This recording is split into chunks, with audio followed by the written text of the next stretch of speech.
Hello বন্ধুরা, আবার চলে এসেছি আরেকটা নতুন ব্লগ নিয়ে তোমাদের কাছে।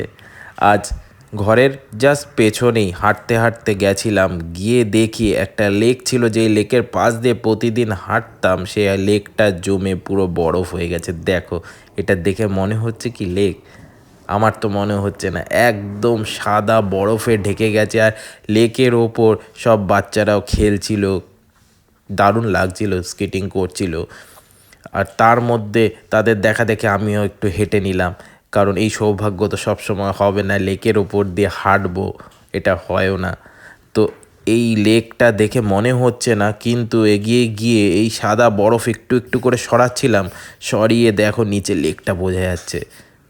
খুঁজছিলাম যদি কোনো মাছ টাছ দেখা যায় কিনা, কিন্তু পাইনি। কিন্তু এত বড় লেকের ওপর দিয়ে এরকম একটা এইভাবে হাঁটাটাও একটা নতুন অনুভূতি পাওয়ার মতো। সত্যি লাইফে প্রথমবার এইভাবে হেঁটেছি একটা লেকের ওপর দিয়ে, এরকম সাদা বরফে ঢেকে গেছে, আর বারবার সরি সরি দেখছিলাম নিচে।